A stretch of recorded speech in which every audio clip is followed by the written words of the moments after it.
If you've ever wondered why some people sound like they just have what it takes and others sound a little bit more trained, and you're wondering how you can go from a trained sound to sounding like you were born with this beautiful singing talent, then welcome to today's video. I have Coach Bree here with me today to help us figure out how can we go from a more amateur to a more pro sound in your singing, whether you have a bunch of natural talent or not. Thank you for joining me, Bree. Yeah, glad to be here. There's so many different things that go into taking an amateur singer to more like developed. I think one of the biggest things and the easiest place to start is thinking of dynamics. A lot of people think of dynamics on like a big overarching level, like verse one is soft, and then the chorus is like still soft but a little louder, and then verse two is like when it really kicks in and gets going, and chorus two is like big and loud, and the bridge is huge, and then it drops out, and then the last chorus is maybe chill, or maybe it comes back and it's like the same level as chorus two. Um, where I think we can take dynamics a step further is in like the nuance of if you've done choral singing, you've heard choral directors talk about it as text stress. What words are important? What words are less Oh, I was important? like, what is text stress? You just had me sweat there for a little bit, but no, I'm following. I'm following. Yeah, yeah. I try to enunciate it text stress. Yeah. Or sometimes I'll talk to singers about it and call it just like microdynamics, thinking of dynamics in a very small sense of like a single phrase and a single line. I was working on a song with a student earlier today, and it was a line that goes up. Da da da da da da da da da da da bum bum. Right, that's the line. And at first it was all one volume. Da da da da da da da. And I was like, okay, I think we could do some more with that if we just like pull back on the volume, reduce it a little bit on those first two notes. That the height of the line is going to be probably the loudest note. And then it's going to soften back up. So it's in this cycle. Da, da, da, da, da, da, da, da. That kind of repeats over and over again. And it just, I think it gives our ears something else to pay attention to besides just the notes. It can also help, reducing volume can help you access more nuanced tonal choices, I think, in those moments that is really what draws us in. So, Yeah. Basically, what I'm hearing you say is singing is a lot more than just hitting the correct notes at the oh right yeah. time.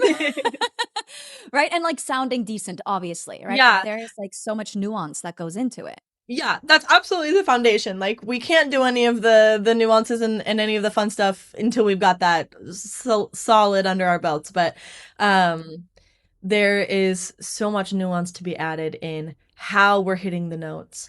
And that's the really fun part where artistry gets to come in. It's more of a gray area and less black and white of like right and wrong.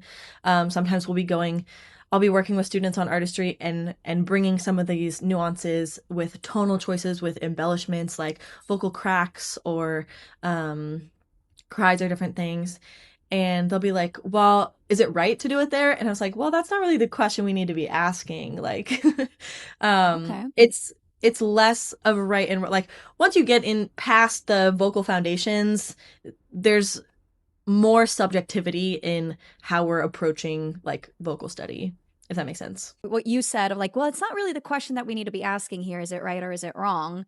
At the end of the day, it's a choice, right? And Yeah. who are we to say what is right and what is wrong?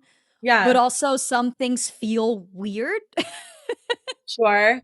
Well, and also like copying and imitating singers is, I think, a singer, like a vocalist's greatest study tool. Somebody else was singing and they copied, like, went to copy a riff that an artist was doing, and really naturally, intuitively, um, moved from like a really strong chest voice sound into like a really fluttery, like, head voice.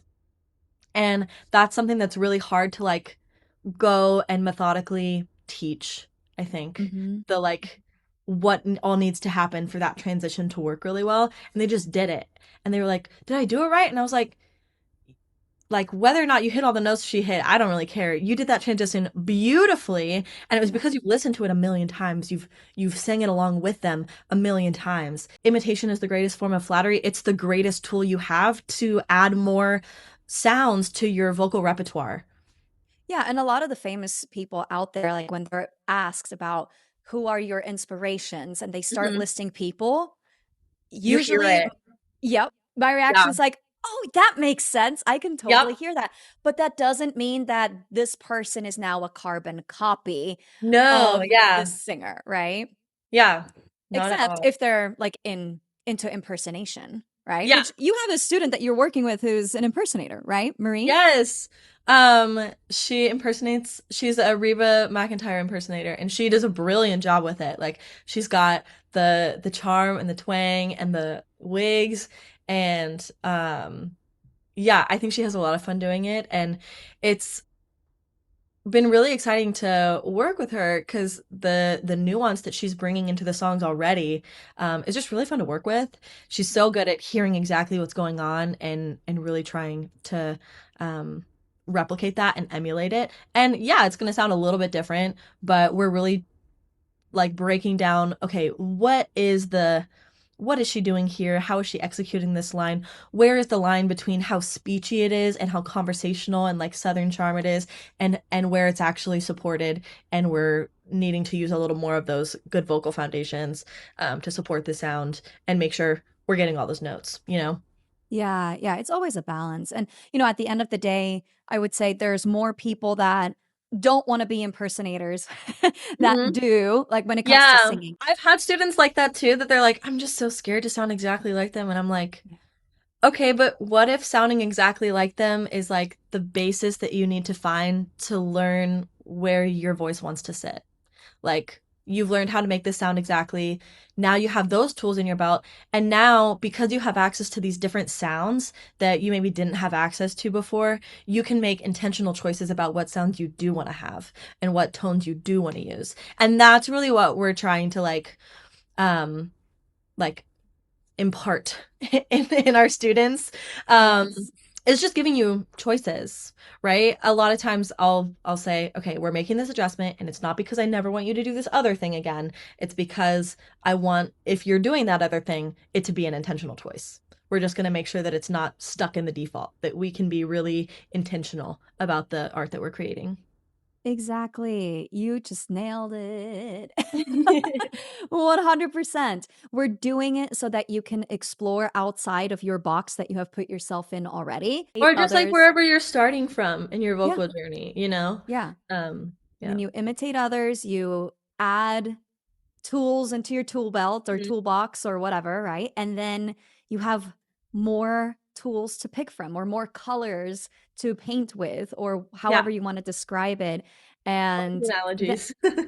all the analogies. And then, eventually it feels a lot more like you because you have picked up different tones and different embellishments and different nuances from different Yes. singers. And your unique combination of all those things Yeah. makes you sound like you and not like a carbon copy of somebody else. Finding where your voice is like, one, I don't think it's linear, and don't be in a like, don't feel like you're behind on that journey. If you're like, I've been singing for a long time, I just really don't know what my sound is. Okay, no rush. That's fine. Like, you'll find it. It took Yeah. me a few years. And Like, it'll keep evolving. and it'll keep evolving. Yeah, absolutely. There's a reason why you are our versatility expert. Hmm. You being able to sing contemporary stuff and classical stuff and jazz now too, and like all these different kinds of styles. Like it just has given you so much control over your voice. And it like exactly what you have to change about your vocal track to get the sound that you're looking for, and you know how to explain it to others, which is why we always Yeah. send people to you to work on this stuff.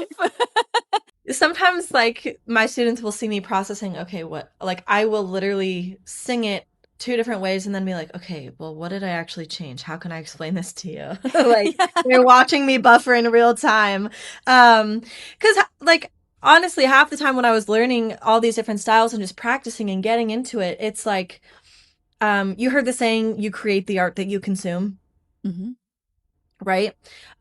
You learn to sing like the singers that you listen to. So, one thing in college was like I really expanded my listening breadth of music. I was consuming a lot more different styles of music, which helped me study and learn how to sing a lot of different styles of music. So sometimes I'm buffering in real time because I was like, I've never really thought about what I was doing differently there.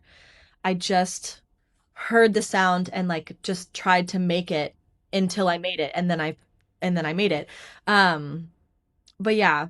So again, how imitation is a really Yeah. helpful tool for singers.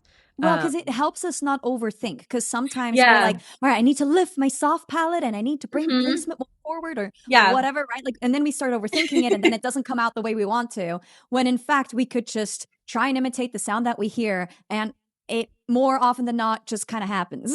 Yeah. And it's a fine line between like not overthinking and knowing enough about like what you're doing. I walk Of that course. line Yeah. often in Yeah. life. And it's, for us vocal coaches, it's like, all right, how much information do we share with the students so that it Uh-huh. helps them and doesn't get them too much in their heads about it? It's a Yeah. fine line that we have to walk, but we try our best. Yeah. Yeah.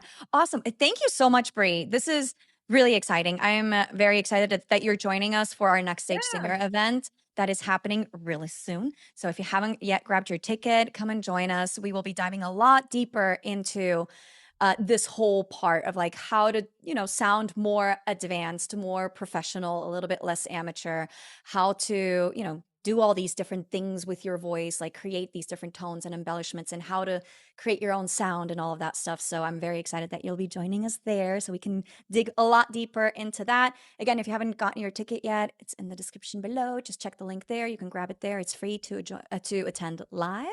Anything else that we need to cover, Bree? I No, don't think doing good. so. Super excited to sing with you guys next week. Yes, let's do it. Alrighty, thank you for joining us, and I'll see you soon. Yeah. Bye.